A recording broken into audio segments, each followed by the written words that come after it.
They called it the Island of No Return, a place so feared even the most hardened soldiers refused to speak its name aloud. No maps marked its location. No records confirmed it existed. And yet, almost every sailor who fought in the Pacific during World War II had heard the same chilling rumor about an island that swallowed entire battalions without a single trace. Some said it was cursed. Others believed it was haunted, a graveyard of ships and men. But among the whispers, one story stood out. The tale of an island that could not be found twice in the same place. During the height of World War II, when the Pacific was burning with conflict, the ocean became a chessboard of hidden dangers. Submarines, minefields, lost convoys, and ghost ships drifting without a crew. But amid all that chaos, one naval region gained a strange reputation. It appeared normal from the air, a small, lush patch of green surrounded by turquoise waters. Yet those who approached it never returned. In 1942, an American Reconnaissance Plan Eagle Knife was sent to survey uncharted territory near the Solomon Islands. Its pilot, Captain Ronald Hayes, reported strong magnetic disturbances. The compass spun uncontrollably, and radio signals faded in and out like whispers underwater. Hayes's final transmission was short and cryptic. "It's moving. The island is..." Then static. The wreckage of Eagle 9 was never found. A week later, a Japanese patrol vessel in the same region vanished under similar circumstances. Months later, survivors of that mission were discovered drifting in a life raft, delirious, dehydrated, and terrified. Their accounts were inconsistent, but one phrase appeared in every report. The island screamed. They described hearing voices in the wind, sounds that mimicked human speech but carried no words. They saw lights inside the jungle at night, like lanterns floating between trees, and except there were no people there. One man, before dying of fever, whispered that the trees were breathing. At first, both the American and Japanese commands dismissed these claims as exhaustion or hysteria. War was already driving men to madness, but when navigation charts from both navies began, showing identical magnetic interference, zones in the same region, the same unmarked area, they quietly issued a classified warning. No aircraft or vessel to enter coordinate zone, Delta 394 without direct authorization. And that's how it was recorded in naval intelligence. Not as an island, not as a landmass, but as a magnetic anomaly. A black spot in the Pacific, but there was one man who couldn't let it go. Lieutenant Frank Holland, commander of the destroyer USS Marigold, stumbled upon the anomaly after being caught in a tropical storm in late 1943. His logbook, recovered months later, described what he saw. The ocean beneath us shimmered green, almost alive. We could hear what sounded like chanting through the hull. Men began hearing their names called from the waves. Holland's crew begged him to turn around, but the storm pushed them closer. Then, out of nowhere, the sea went calm. Dead calm. The kind of silence that makes your heart race because it feels unnatural. Through his binoculars, Holland saw a small island emerge from the mist. Cliffs black as oil. Trees moving, though there was no wind. He later wrote, "The air was heavy as if we were being watched. One of my men said he saw figures on the shore, but they vanished when the light hit them. Moments later, their radios went dead. The compass needles spun again, and then, according to Holland's final entry, the ocean sang, and the island sang back."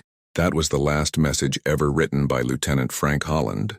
The USS Marigold and its entire crew disappeared without a trace. After the war, the island was never publicly mentioned again. But in 1974, a declassified naval document revealed a chilling postscript added to Holland's final report. No recovery, no debris. The island cannot be located. Recommendation: area permanently restricted. So what exactly happened in that corner of the Pacific? Was it a natural magnetic phenomenon? A secret weapon test gone wrong? Or something beyond human understanding? Something the sea itself was trying to hide? Even today, old fishermen in the Solomon Islands claim that when the tide is right, you can still hear the faint hum of engines beneath the waves, and the sound of men calling for help from a place that shouldn't exist. And yet every few years a new satellite image appears, showing a small shadow of land in that same forbidden region, an island that seems to reappear. Maybe it was never gone. Maybe it was just waiting. The year was 1944. The war was shifting, the tides of power turning in the Pacific. But far from the front lines, deep in the restless ocean, One classified operation was quietly set in motion, an operation meant to uncover what really happened to the USS Marigold. It was called Operation Mirror, a covert reconnaissance mission led by Commander Joseph Renner, a decorated officer with a reputation for chasing answers others feared to find. Renner had read Holland's last report. He had seen the coordinates that didn't officially exist, and against orders he volunteered to lead a small team to find the island that sang. Officially, Operation Mirror didn't exist. No records, no press, no witnesses, only a small logbook locked away in an archive decades later, containing entries that would later shock historians. Renner's ship, the USS Greyhound, departed from Pearl Harbor under the cover of darkness. His orders were simple: investigate the anomaly, collect data, and return within 72 hours. But his private notes told another story. "We're going to find the Marigold, or what's left of her." As the Greyhound approached the coordinates, the ocean began to change. The water temperature rose sharply. The magnetic field distorted every instrument, and compasses began to spin, just as they had for Captain Holland. Radio interference worsened. Static hissed through the channels like distant voices trying to speak through the storm. For 3 days, Renner's crew logged the same phenomenon: metallic sounds under the hull, electrical discharges along the mast, and a rhythmic pulse that echoed through the ship, as if something beneath them was alive. On the 4th day, just before sunrise, the lookout screamed. Through the mist, they saw land, a dark, unnatural silhouette rising from the sea. The island. Renner ordered the engines cut. No one spoke. Only the sound of waves brushing against the hull, slow, deliberate, almost human. He later wrote in his log, "The fog was so thick the island seemed to breathe in and out. I swear I heard whispers coming from the trees. The men are frightened. So am I." When daylight broke, Renner and 5 men took a small landing craft toward shore. The sand was black, not volcanic, but metallic. It clung to their boots like magnetized dust. The jungle beyond was silent, too silent. No birds, no insects, nothing but the low hum that seemed to vibrate in their bones. As they pushed deeper inland, they found fragments of rusted metal scattered among the roots, pieces of ships, aircraft, helmets. But none matched American design. One of the crewmen, Petty Officer Lang, picked up a corroded nameplate and froze. It read, "I-Jan Kisaragi, a Japanese destroyer reported sunk 2 years earlier hundreds of miles away." Renner's men stared in disbelief. It was impossible. How could a ship from another battle rest here, in this forgotten island's soil?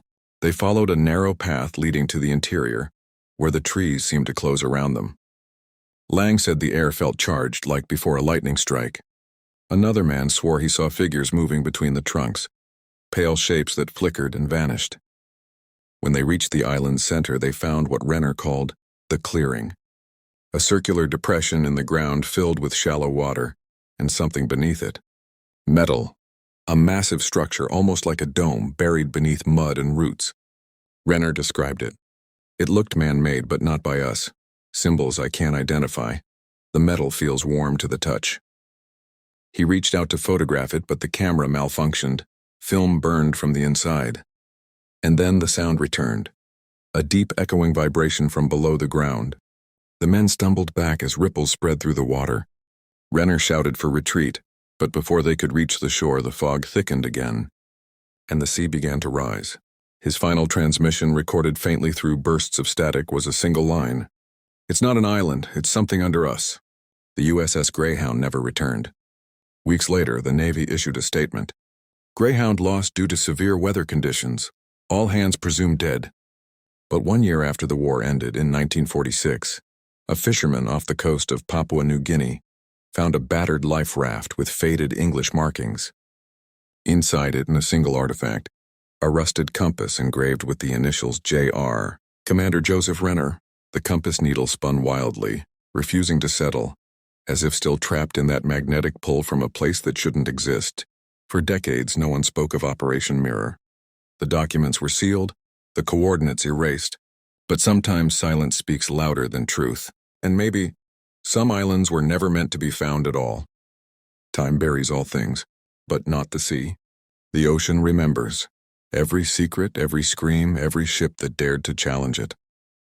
For almost 8 decades, the story of the cursed island had vanished beneath the waves of official silence.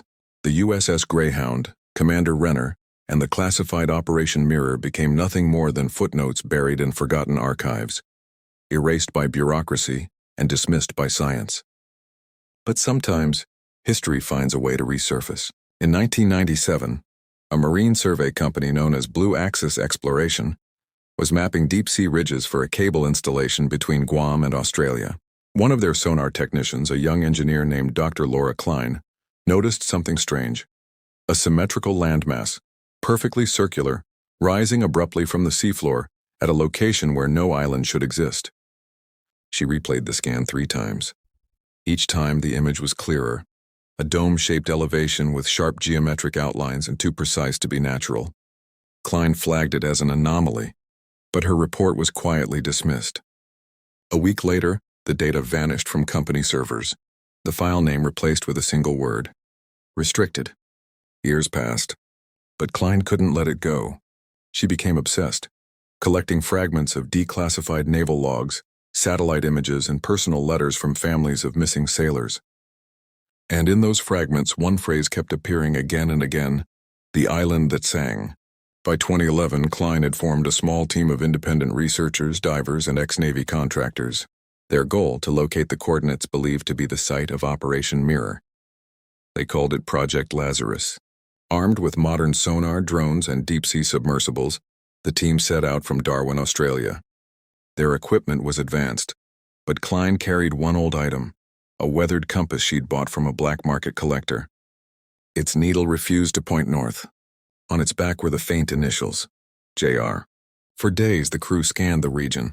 The ocean was calm until it wasn't. Sudden fog banks rolled in from nowhere, swallowing their vessel in thick gray walls. Radar flickered, GPS froze, and a strange humming filled the sonar channels, a rhythm so steady it almost sounded like breathing. On the 4th night, they finally found it. The coordinates matched Renner's last known position almost exactly. Beneath 300 feet of water, a circular formation the size of a small city. It wasn't volcanic. It wasn't coral. It was metal. Klein described it later in her journal. It looks like the ocean floor has been molded by something intelligent or alive. I don't know which is worse. They deployed a submersible drone, Echo 1. Its camera descended into the abyss, streaming live footage to the control room. At first only darkness, then a flicker, the outline of a rusted hull half buried in sand. The nameplate was still faintly visible: USS Greyhound. The crew gasped. The ship was resting exactly where Renner's last signal had originated. But the strangest part wasn't the wreck. It was what lay under it. A smooth metallic surface stretching far beyond the wreckage, circular engravings pulsating faintly with blue light, almost like veins running through the ocean floor. Then the feed glitched. The image distorted, static interference, bursts of light, and through the distortion, a sound, a deep harmonic resonance that vibrated through the ship's hull. One of the engineers, a former Navy acoustic specialist, recognized the pattern. He said it matched the frequency of human vocal range, as if thousands of voices were humming in unison deep beneath the sea. The crew thought it was a malfunction, but Klein wasn't so sure. She replayed the recording, slowed it down, amplified the waveform, and beneath the noise a phrase seemed to form, a whisper in a language no one recognized. That night the compass began spinning. Wind rose without warning. Fog closed in tighter than ever before, and the sea itself began to rise, gently like a heartbeat beneath the waves. The crew wanted to abort, but Klein refused. She believed they were on the verge of discovering something that defied all history, an ancient structure, a phenomenon predating human civilization. Her last transmission to the mainland was brief.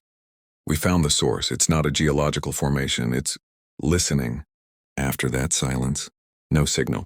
No trace of Project Lazarus. Weeks later, a rescue vessel found their ship adrift, empty. The logbooks were gone. The only item left in the control room, Klein's compass resting on the console, spinning endlessly. It said that even today, the area remains a dead zone for communication.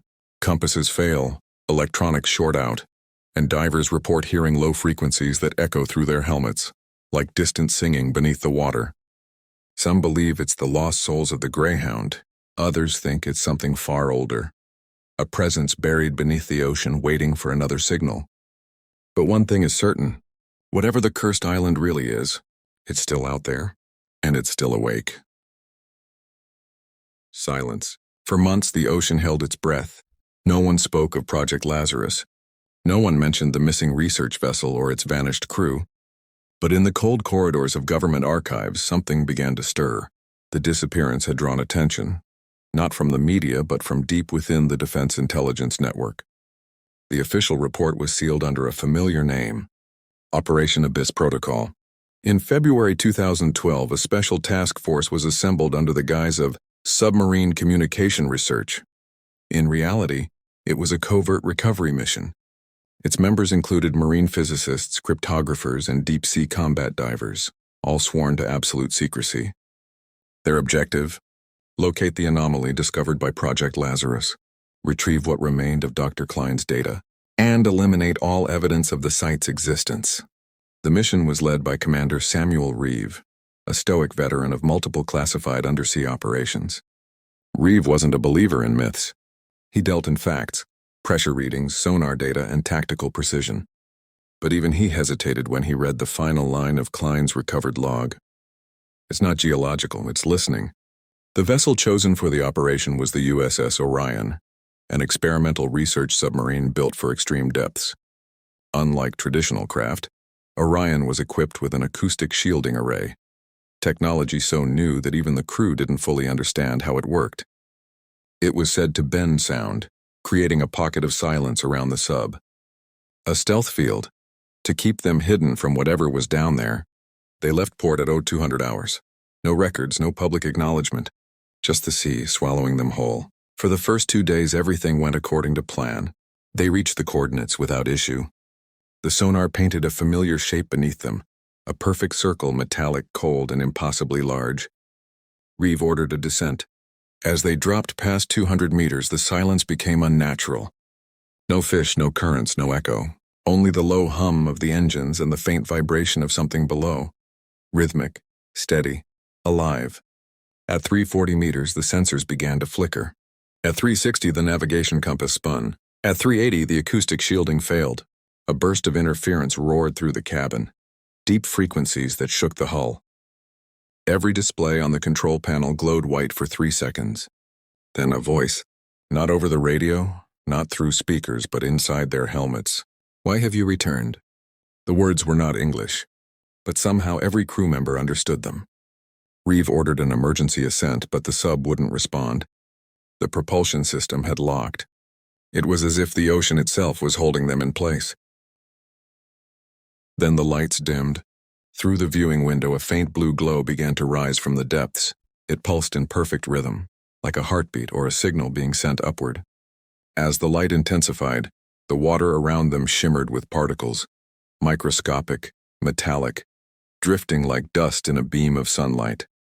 Dr. Harper, the ship's oceanographer, whispered, "It's reacting to us." The glow formed into patterns swirling like ancient symbols. Every rotation seemed deliberate, an alphabet that predated language itself.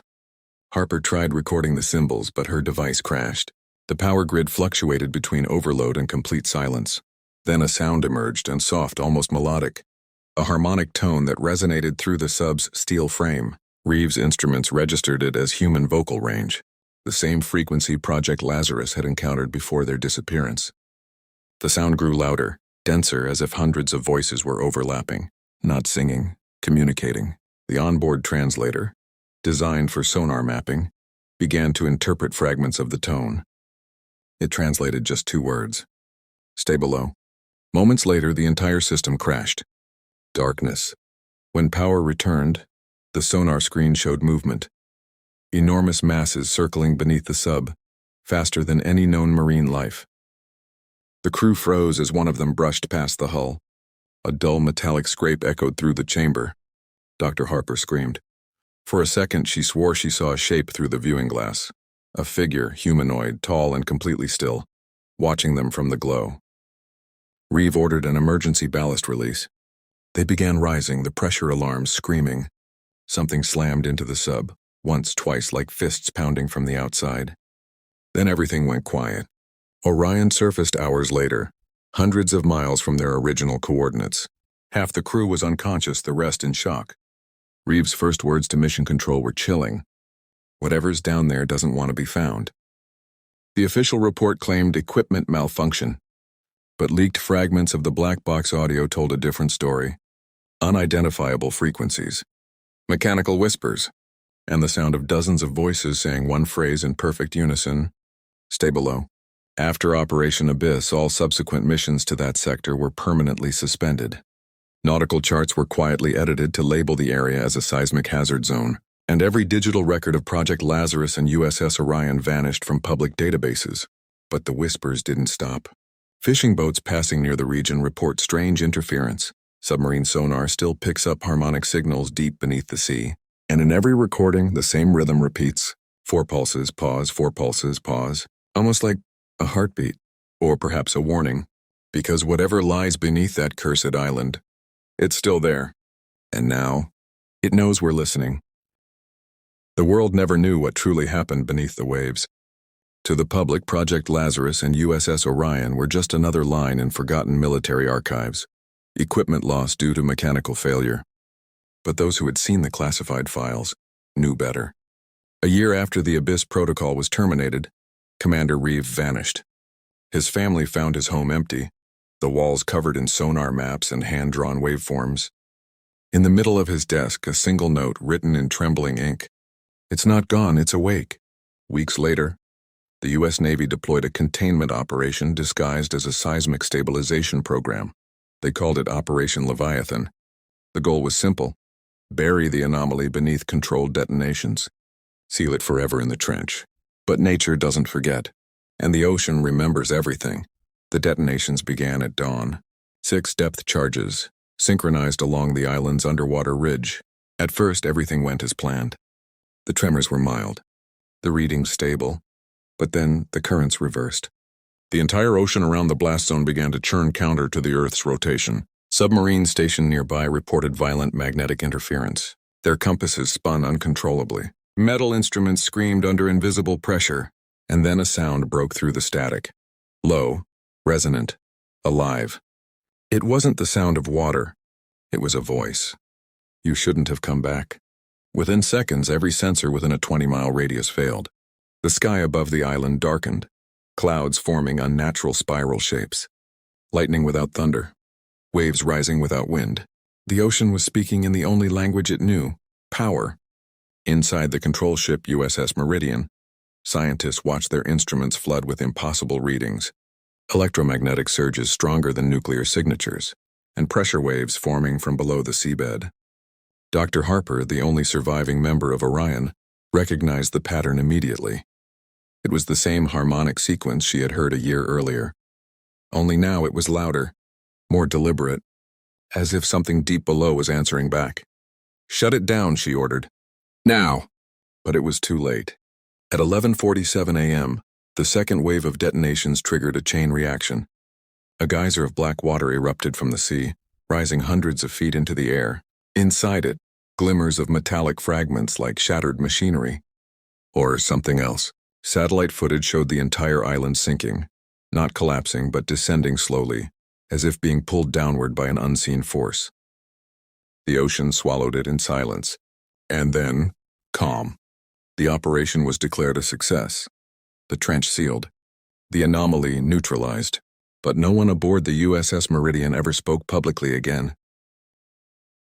Months later, oceanic research stations across the Pacific began receiving strange sonar echoes. Not random noise, patterns.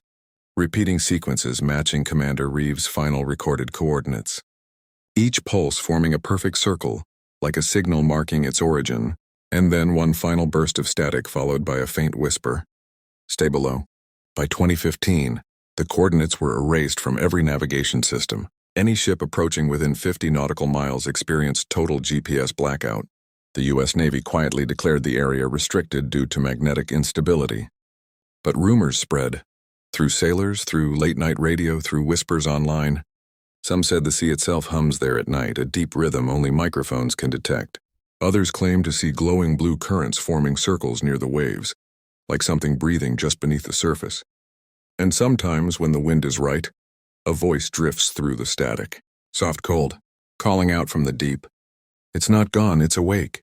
The scientists called it coincidence. The officials called it sonar mirage. But those who have been near the site, those who have heard it with their own ears, they all describe the same feeling. A heartbeat under the ocean floor. Thump, thump, thump, pause. 4 pulses, always 4. Just like the recordings from Project Lazarus. The ocean has always hidden its dead.